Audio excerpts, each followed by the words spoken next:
Öksürüğe iyi gelecek doğal çay tarifi. Kanalımıza destek olmak için abone olmayı, videolarımızı izledikten sonra beğenmeyi unutmayın. Herkese iyi seyirler.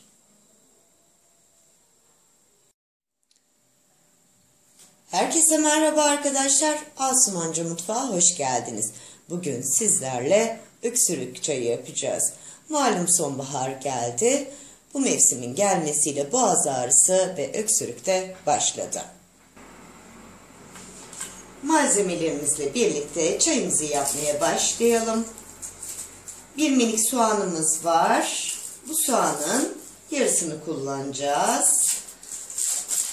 Soyuyorum. Yarısını kesiyorum. İri dilimler halinde tenceremin içine doğruyorum. Bu çayı 2 yaşından itibaren kullanabilirsiniz. Astım hastalarının da kullandığını biliyorum. Öksürük ilk gün azalmaya başlayacak. Daha sonra ise doğal yollarla yok olacak. Soğanımızı doğradık.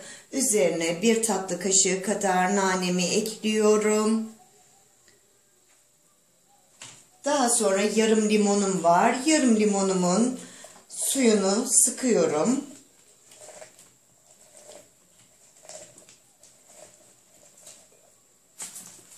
Yarım limonumun suyunu da ekliyorum.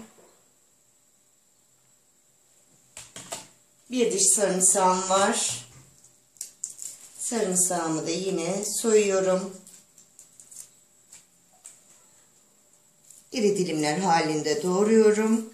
Çayı içerken kesinlikle soğan ya da sarımsak kokusunu çocuklar hissetmiyor. Üzerine 300 mililitrelik bardak ölçüsüyle suyumu ekliyorum ve çayımı kaynatıyorum.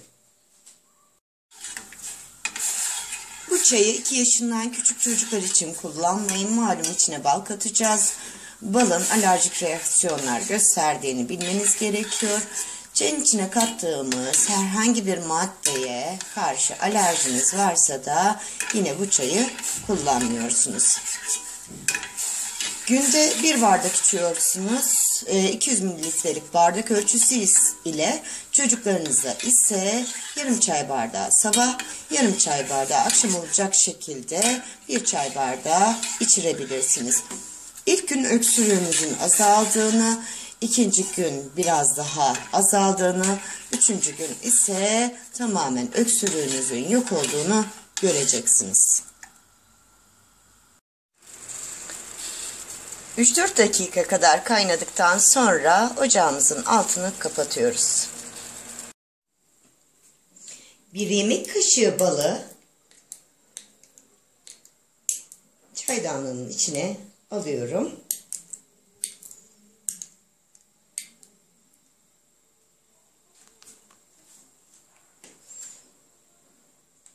Üzerine süzgecimi koyuyorum.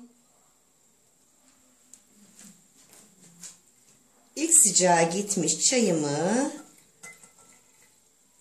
içine koyuyorum, süzdürüyorum.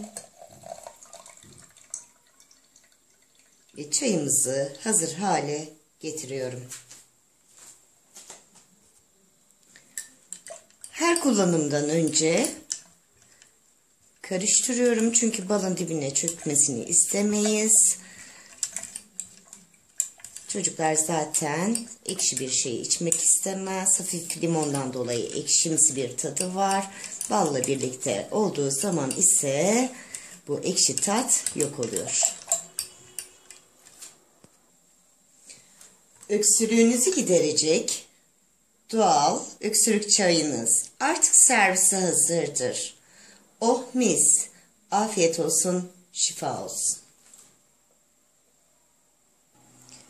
Kanalımıza destek olmak için abone olmayı, videolarımızı izledikten sonra beğenmeyi unutmayın. Herkese teşekkürler.